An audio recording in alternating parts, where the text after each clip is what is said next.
Welcome back to the Fixed Ops Roundtable. Ed Roberts is with us. Also, a special guest, Damon Eagan, who is the service manager at Sherwood Ford in Sherwood Park, Alberta, Canada.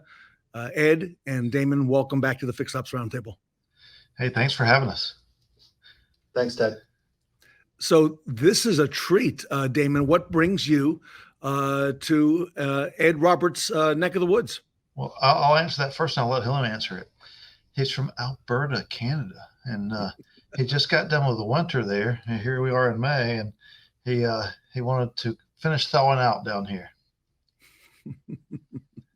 That's putting it mildly, yes.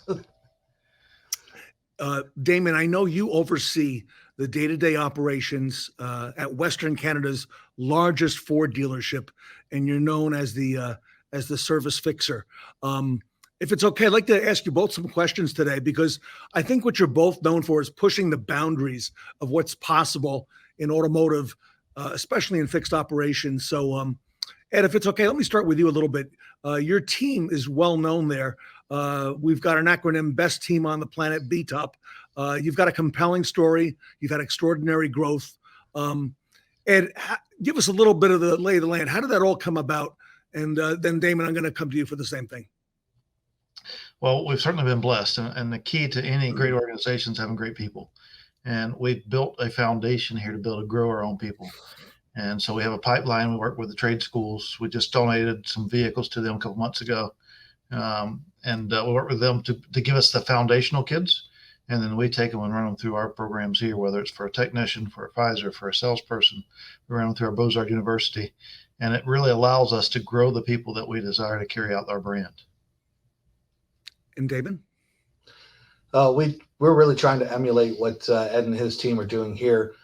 We know that there's a technician shortage. It's not to the extent in Canada that it is in the U.S., but we're really trying to grow our own technicians as well, with taking from the local trade schools, running them through our program, getting them settled with a mentor, journeyman technician in our shop, and then eventually graduating them to become certified technicians. And Damon, if you don't mind, give us a little insight into your hiring and those training processes and the retention of your team members. Sure. What we really look for are two things. One is drive, and the other one is desire. And just seeing Ed's operation here, he's looking for a lot of the same things in his people. We can teach technical aptitude, but you can't teach heart and integrity. And those are two of the big things that we look for when we're hiring apprentices to come on board. We have a very high retention factor, and people don't leave our place. I think that's one thing that Ed and I have in common at our stores, is that people don't want to leave. We provide lots of training. We provide lots of help to people getting accustomed to their roles, and we want to see them succeed so that they don't leave. And Damon, I know you've spent a couple days there now. Was this your first visit to Beaux-Arts? Yeah, it's been an enlightening opportunity. Ed and I have kind of gone back and forth as to, hey, I'd really like to come down, and Ed's been gracious enough to say, hey, anytime you want to come down and check it out, please. So we made it happen. Took a long time to get here, a lot of flights, but we made it, and it was so worth it. The way to surmise this is, if anybody has heard Ed talk about his culture in the store and they think it's too good to be true, the answer is it is absolutely true. I haven't met one person out of the entire week I've been here that hasn't said, this is home, this is family, I get treated like one of the family here. And that culture goes from the cleaners to the dealer principals, and it is everywhere, and it's encapsulating. It's just phenomenal here. I can't say enough good things about it. Damon, what was your first impression when you got there a few days ago? The first impression was, wow, it is so big. It is such a big place. But it doesn't feel like it. Because everybody knows everybody. Yeah. I got the opportunity when I first got here to sit in on a new hire orientation meeting. and the general manager of the dealership came in, and you've got these new hires there, scared to death that the entire leadership team's there. And the general manager said one thing. He said, "My job is to make sure that I know your name." And that was such a strong statement. That shows the commitment to the culture that everybody has from top down. Like, what better feeling to have as a new hire when you're hearing the big boss say this? It was just, we thought, this is going to be such a great week, and it has been nothing short of remarkable this week. Let me ask you both. I'll come to Ed first. Ed, underlying principles behind that best team on the planet. Can you share some of that philosophy with us? I'll ask you, Ed, first, and then Damon. Well, and Damon has heard heard this all week long, that it starts from the top down. And one of the things that we do well is we cascade our information all the way down from top to bottom. And with doing that, then when we have a new hire orientation, like Damon spoke about a minute ago, I can go in and welcome those guys to the best team on the planet, and then tell them that we expect their best because they are now part of the team. And it's a segue to kind of set the foundational elements of what we do and how we get there. And it also gives them a sense of pride of being a part of what we consider to be the best part of the planet. We give them a few things, bracelet, a few various different things to remind them that they are part of the best team on the planet. But it only happens with them giving us their best efforts, not coming in and just going along for the ride. If they want to stay a part of the best team on the planet, they got to give us their best as well. Damon? I think one of the biggest things for us and the culture that we're trying to establish at our dealership is to really emulate exactly what Ed said. I'm not going to steal his tagline of beat top or best team on planet, but we're going to do whatever we can to really emulate the culture here and really get the best out of our people. I think that that's the best way to retain people and help them grow to where they want to be. You have the best team in Canada. We do have the best team in Canada, yes. And here we have the number one mobile dealer in the United States and number one in Canada side by side. So that's no small feat, gentlemen. Congratulations to both of you. Damon, we've heard Ed describe, and I've been there to see the facilities and number of bays and number of technicians. Tell us a little bit about your facility, Damon, what you've got going there in terms of number of people and techs and bays and so on.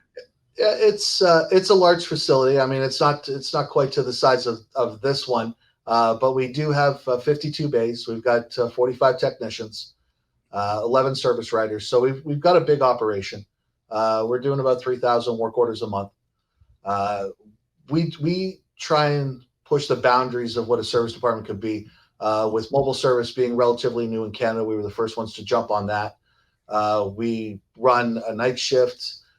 We introduced pickup and delivery valet service to Canada during COVID. We currently do about 400 rides a month. So we are number one there as well. We like to push what the service department could be. And as I've found out this week, it's more so experience. And one thing that Ed told me, and his whole team has said the exact same thing, and that is if you treat your employees well, they're going to treat your customers well, and then the business is going to follow with happy customers.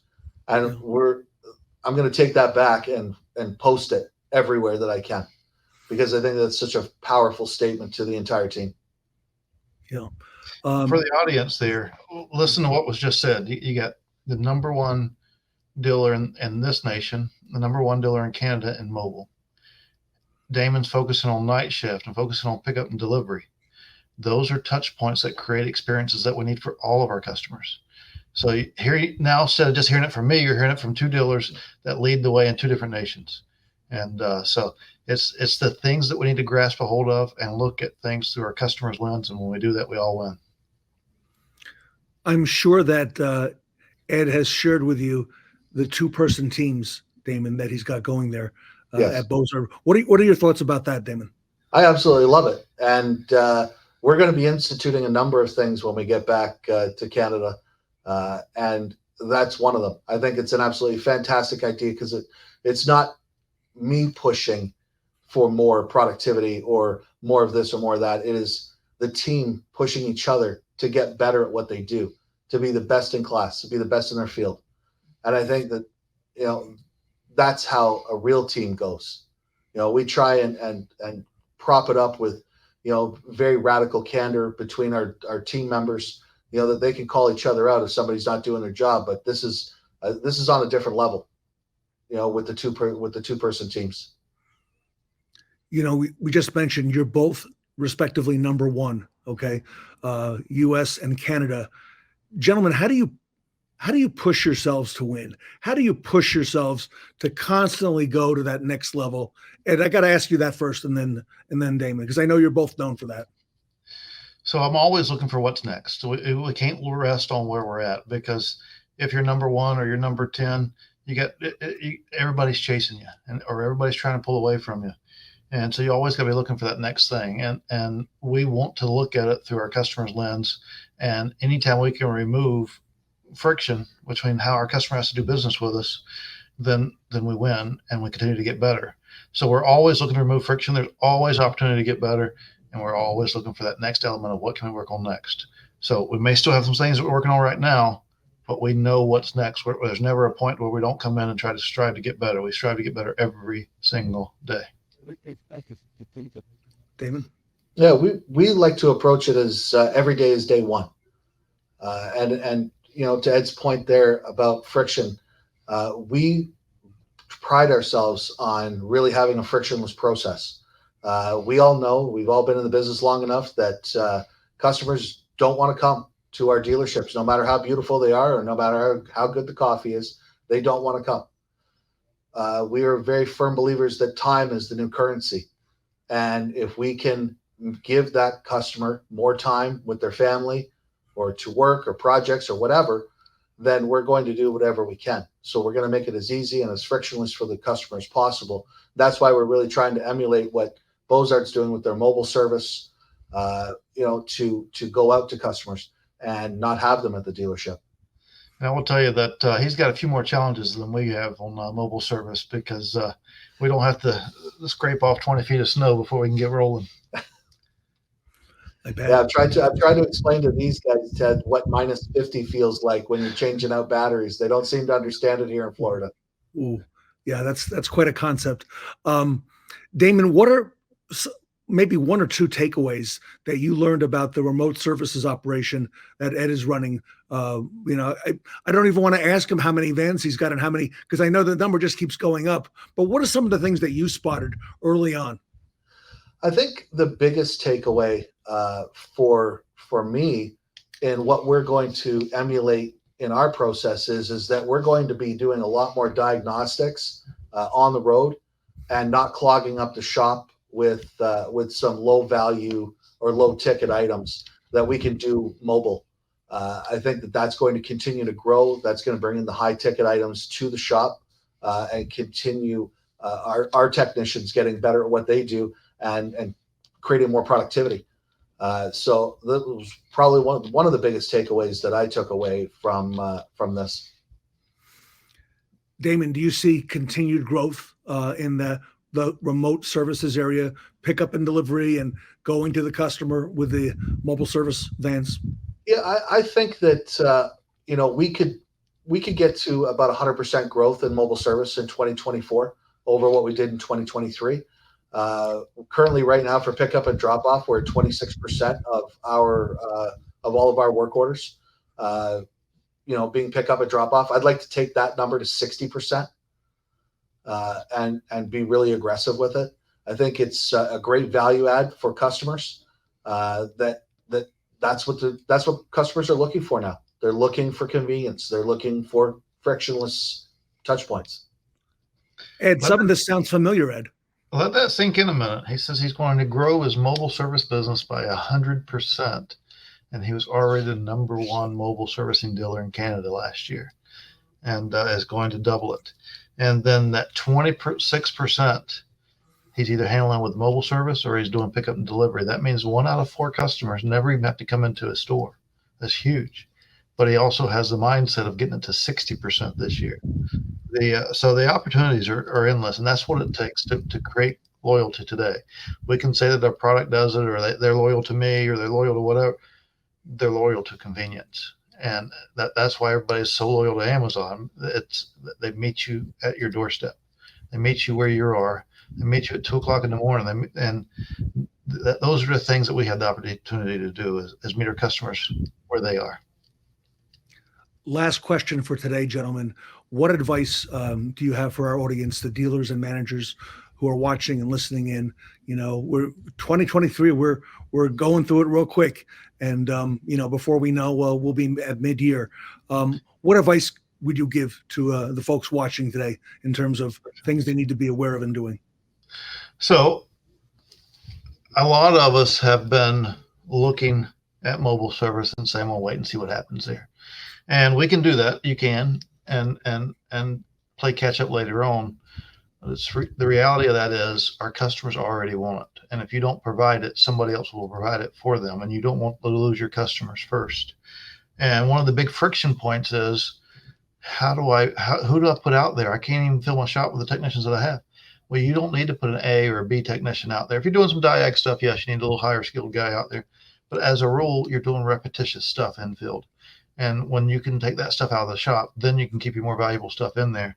So you can take someone that maybe got very good mechanical aptitude and they're a good communicator, but doesn't necessarily have all the mechanical experience. But they can take parts off, put parts on as a recall or SOP part or whatever else. Don't look at it as I have to have my best technician out there just because he's got to overcome all the obstacles.